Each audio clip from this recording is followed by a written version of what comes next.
Story time about the guy who pretended to be gay in high school to get closer to all the girls. So it was the first day of my freshman year, and at lunch this guy came and sat with me and my friends. And we were super confused because he was like one of the popular boys. And we were like, oh, why aren't you sitting with your friends?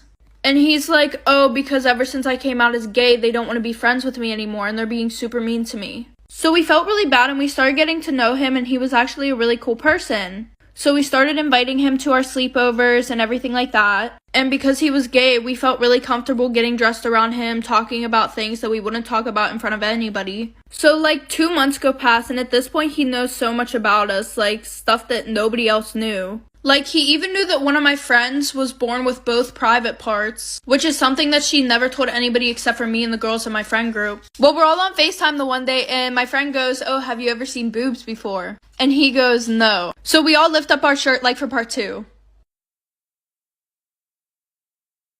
Okay, part 2 about the guy who pretended to be gay in high school to get closer to all the girls. So like I said, we all lift up our shirts, and because we were on FaceTime, we couldn't see if he screenshotted anything. And then the one night we were having a sleepover, and he was really upset that night because apparently the popular boys were making fun of him. Because the only reason why he was gay is because he couldn't get with any girls. So me and my friends thought of a solution, but like we were just trying to be nice.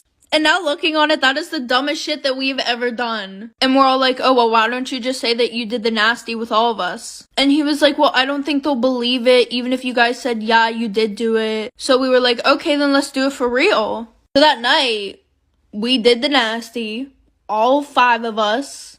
So that morning, we all wake up and he's literally gone. Like, he didn't wake us up to say goodbye, which wasn't normal. So the weekend goes past. Monday, we go to school. And in the morning, my friends and I have time to walk around, and everybody's just staring at us, like for part 3. Part 3 about the guy who pretended to be gay to get closer to all the girls. So, like I said, we got to school, and everybody's just looking at us. And all of a sudden, we get tagged in this Instagram account.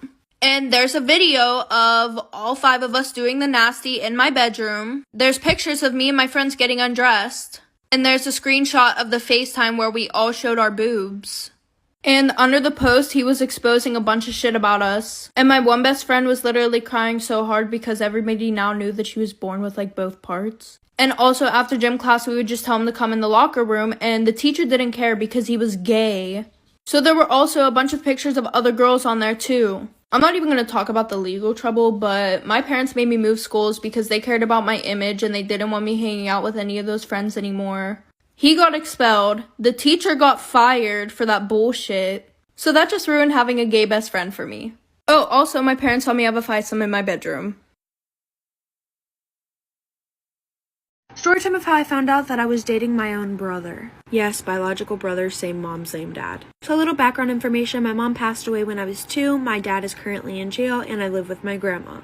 So at the time, I was 14, about to be 15, he was 17, about to be 18. So how this all started is one day I was at the baseball game with my friends, and he happened to be there. I was fangirling over this boy. Like, I saw him and I was like, I'm going to marry him one day. I was feeling a little bold, so I went over and got his snap. And then I figured out that he had the same last name as me, and I was like, dude, that is dope. My exact words were, now I don't have to change my last name when we get married. So we hung out the rest of the baseball game, and I was starting to fall in love with this kid. Like, his smile, his laugh, I talked about him to my friends the rest of the night, and me and him started snapping for a while. So we started to hang out a lot. We may have hooked up a couple times, but I had to keep this all secret from my grandma because she forbid I dated somebody. So fast forward a couple weeks, we start dating. Months and months and months go by. Our 9 months come, and I finally tell my grandma. And this is where it gets bad. I'm running out of time, like, for part 2.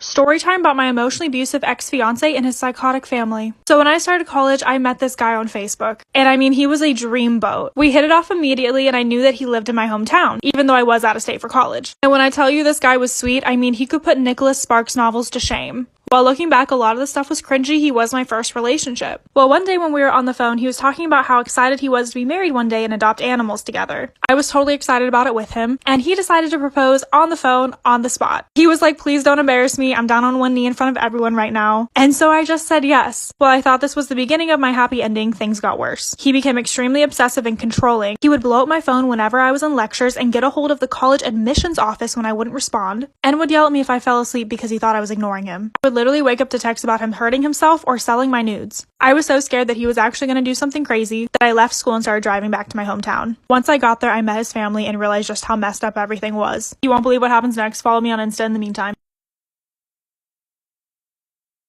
Story time about my emotionally abusive ex-fiance and his psychotic family. So once I got to town, I was finally able to meet his family, and he told them that I went to an Ivy League school and got in only because I was autistic, which was just untrue. I immediately noticed that the relationship between his mom and him were completely off. They both had each other as their wallpaper on their phone, and she acted as if she had a crush on him. When we decided to introduce both of our families together, his mom told my mom that she's sad that I don't look more like her because she's beautiful, then proceeded to say that it's nice that her son spends so much time with me even though I'm homely looking. She was also a therapist and claimed that it was her job to manipulate people and control their minds. Yeah, I bet that's the person you want to see when you're down. Because my boyfriend was in the military when he went back overseas, I was pretty much forced to be on Skype with him 24/7. It didn't matter where I was, and if I didn't respond, he would post horrible things about me on Facebook. Or he would send me videos of cats or puppies getting eaten by snakes to get back at me. I didn't watch them because they were so upsetting, but I was still too scared to leave him and I was entirely sleep deprived. Stay tuned for what's next and follow me on Instagram.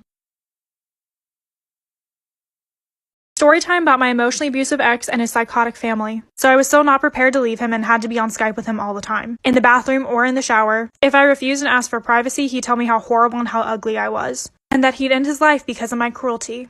The only time that I didn't have to talk with him was whenever I was hanging out with his mom. And when I did this, she would spend the entire time talking about him. She would tell stories about him and show me pictures, and in the pictures she took of him, he was either shirtless or sleeping. And the weirdest thing is that she said she taught her son how to be a good lover, whatever that means. She would also frequently tell me that I was going to hell for having sex with him, and she only knew this because she would log into his messages and read them. She talked about my body all the time and tried to give me tips so I could be prettier. This went on for months until I eventually made the decision to break up with him, and I had to move in with a friend because he kept sending scary things to my house. He would send stuffed animals with their limbs or head removed. He would also send empty envelopes, probably just trying to get me to come outside. Not long after this, he sent his cousin to try to kidnap me, and he said that he was doing this all in the name of love. Thankfully, this is over now, but if you have a story you want to share, follow me on Insta. Story time of how my parents forced me to marry a 40-year-old man when I was 14, but most people from my country, it is called arranged marriage, and it happened to a lot of girls. My family was poor, but the guy I was marrying had a lot of money and promised to take care of me and my family. He also had a 6-year-old son, but he didn't like me. I had met him once before when my mother introduced him to us. She allowed me to stay with him alone. He was very touchy. He told me I was very beautiful and would spoil me because pretty girls like me deserve pretty things. After he left, I told my parents that I was scared to marry him and that I'll do more housework and I'll take care of my other little sisters. My father yelled at me and told me no. So the next week, I went throughout the whole wedding crying. My mom told me to stop because I was messing up my makeup. After we had got married, a couple months later, he grew very abusive. Part 2 will be up next. This is part 2 of how my parents forced me to marry a 40-year-old man and I was 14. So we got married, and a couple months into the relationship, he became abusive. Whenever my food tasted nasty or something wasn't clean right, he called me a lazy wife and told me I was no good and he should have married someone else. His 6-year-old son had no respect for me. The little boy scratched me, would yell at me, throw stuff at me, and my husband wouldn't do anything about it. I would tell him that I didn't like how his son was treating me, and he stood up and tells me to stay in my place and tells me I'm just a bad mother. I'd cried every night, wishing I could go back home to my mother and father. 2 years later, when I turned 16, I found out I was pregnant. He was so happy about it, and for once, he treated me so sweet. He would cook for me, clean, and told his son to be nice because his little brother was in there. When we found out the baby was a girl, he got mad and walked out on me. Part 3 will be up next. This is part 3 of how my parents forced me to marry a 40-year-old man and I was 14. So my husband was excited that I was pregnant, but when he found out I was having a baby girl, he got very upset and walked out of the room. When we got home, he started treating me nasty again. He then started putting his hands on me. He was just very angry at me and never wanted to see his daughter. It took him 3 weeks before picking her up, but even then, he wanted nothing to do with her. As years went on, I became quiet, and I wouldn't speak to him. I would just make sure our home was clean and the children were taken care of. He would just get upset with me that I wouldn't speak to him and accuse me of cheating. He claimed that I was sleeping with other men and that our daughter is probably not even his child. I never understood why, because I was always home because he didn't allow me to go out. But I soon realized he only accused me of cheating because he was cheating the entire time. Part 4 is coming up soon. This is part 4 of how my parents forced me to marry a 40-year-old man and I was 14. My husband would always accuse me of cheating, but I found out he only accused me because he was cheating on me the entire time. Ended up finding out because his son told me.